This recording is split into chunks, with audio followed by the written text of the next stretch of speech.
Welcome to Blue Talks.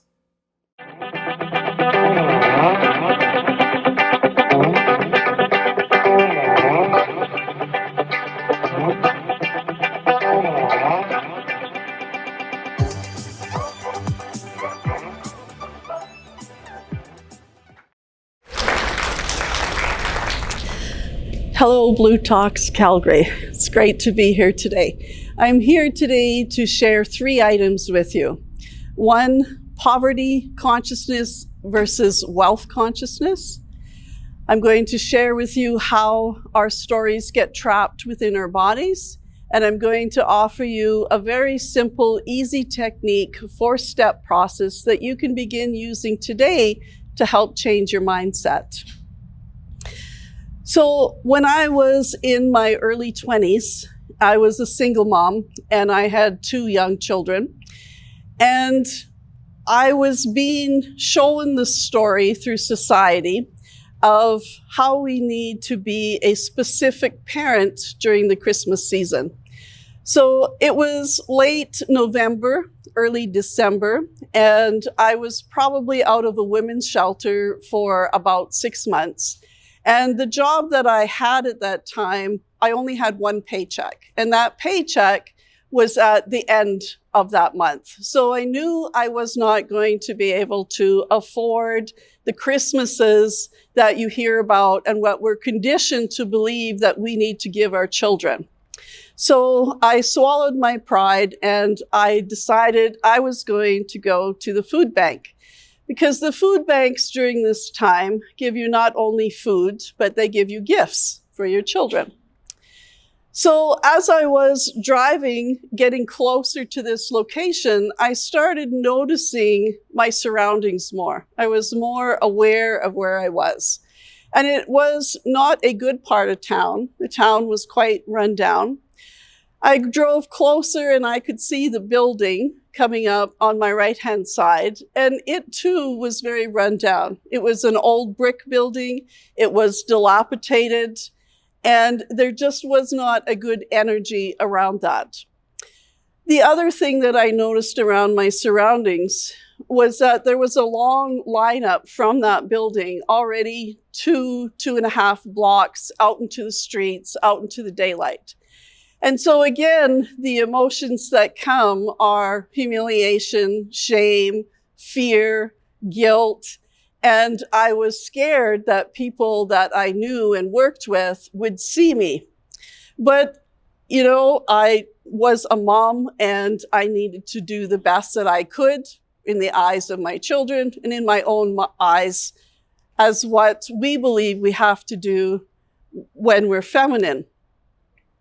So as I was in this lineup and it was getting closer and closer, I started thinking about my fear responses, because fear is a reaction. And I needed to have the courage to do this for my children and to do it for me. So courage is a decision and fear is a reaction. So I started really ingraining that in my mind. So as I was getting closer into the building, and now the door was open, and where I needed to go in this building was downstairs.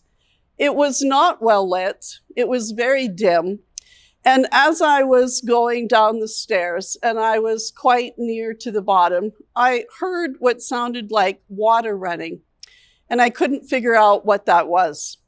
So I kind of looked over my shoulder and down a bit, and I realized that the sound of the water was the man standing behind me urinating. So again, all of those feelings and emotions come up to you, come up to the surface, right? And I thought, nope, I'm going to do this. I've made a decision. I have the courage to do this. We put expectations on ourselves and we tell ourselves stories that might not even be true.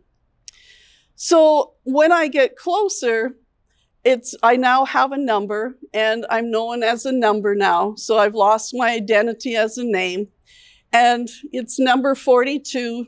So I step up and they bring me the food hamper.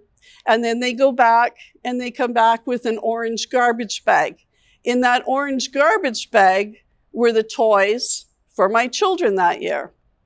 So I teach in an addictions program, and we talk about triggers. And so for a long time, an orange garbage bag was a trigger to negative experiences in my life. So I had to do a lot of reframing around that to change that experience. So it was at that time that I decided that I would no longer be a hostage to my mind. And that's why later and today, I call myself a hostage negotiator of the mind.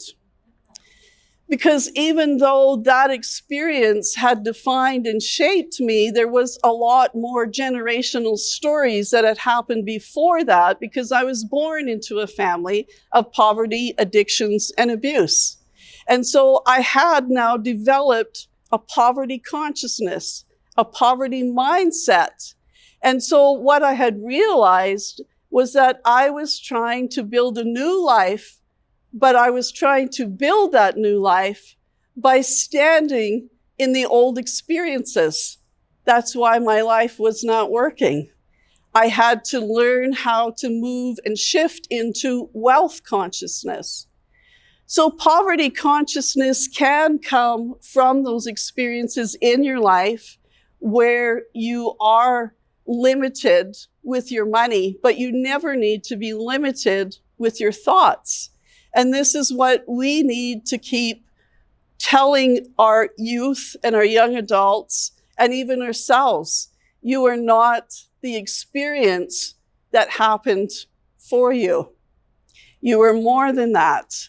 And these experiences become your gifts because they lead you back to your heart and who you truly are and what that message is for you. And you start finding yourself and you peel back the layers of the stories that everybody else has given you and told you, and you adopt those stories.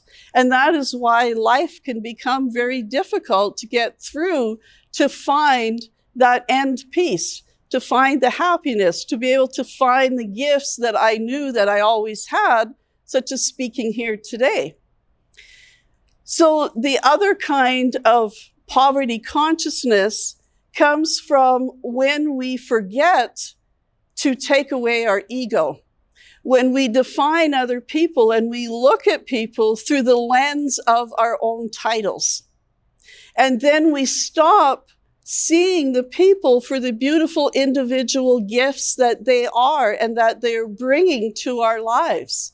That's another form of poverty consciousness. How many of you here today have had thoughts such as, well, I'd like to be a speaker, but I can't do that. It's too late in my life right now. I don't have enough money. More forms of poverty consciousness. But let's shift into wealth consciousness. Learn to find the mentors in your life that is working forward. They're taking forward action steps. And they're moving forward and they're doing things and they're telling themselves a new narrative. They no longer defining themselves by other people's stories. And that's what we have to shift into, and that's what we have to embrace as a society, because I feel like there's an epidemic of poverty consciousness happening, whether it's from our experiences or whether it's from us not being able to see people through the lens of wealth, for the lens of who they are and what they're bringing to our lives. So here's a brief little experiment that you can do right now to show how these experiences really do get trapped in your bodies in forms of aches and pains, headaches, upset stomachs, etc. So if I were to ask you just to close your eyes, and I want you to think on a scale of 1 to 5 of something in your current life that is bothering you. And we'll keep it at about a 2.5 or 3. And I want you to think about that. And I want you to hold that thought in your mind. And then with the power of your subconscious mind, you're going to allow your dominant hand to move anywhere that it needs to on your body as you're thinking about that experience. So if you open your eyes, you can see that we've all touched somewhere on our body. And that is proof that our thoughts and our experiences get energetically and vibrationally trapped within our bodies. So I learned some of that through my training with NLP and as a Hikomi therapist.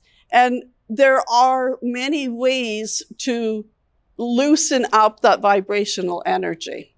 And it's very important to do that and to help people move forward with the gifts of their voice and to help people redefine who they are and to look back at those experiences and realize those were gifts.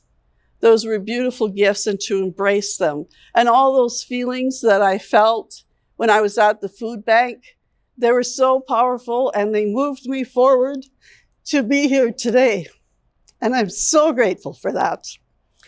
And the last thing that I want to share with you are the 4 easy steps that you can use in your life today. And please share it with youth and young adults because that's my passion of helping those people in that age group. I call it the 4 G's of giving. The first G is to give away. Give away the experiences, those objects, those articles in your house that are reminding you of the times in your life where you were not successful. Don't keep them. There's energetic energy attached to them. Create the vision of who you wish to be and bring objects that match that energy, that match that connection as you're moving forward. So give away. Give up is the second G. Give up the thoughts, the feelings, the attitudes, and the beliefs that were not yours and came from other people telling you who you should be and what you should not do. Food has an expiry date, and we're very good at checking that expiry date when it's no longer good and dumping it out. Why can't we have an expiry date with our thoughts? That thought no longer matches who I am today. I don't need it, right? The third G is giving in. What am I giving into? I'm giving into the new me that is emerging. I'm being gentle with the new person and I'm allowing her truth to speak. I'm giving in to the ability to tell my story fresh from my wealth consciousness. I'm giving in to my ability to look at everybody and see them not as the color of their skin, not as their title, but for who they need to be seen, heard, and understood by. And the last G is to give gratitude. Give thanks and give gratitude for all experiences in your life because they have shaped you and made you who you are today. We talk a lot about saying, if you had to meet the younger version of yourself, what would you say? I don't have to say if, I say when, because that younger version is always in me. If I'm 62 today, my 8-year-old self is here. And maybe some of those experiences that are creating in my life are for my 8-year-old self to go and say, hey, I recognize that. I can be healed from that. So every day, look at all of the ages of who you are and who you've become and be grateful for that. Thank you.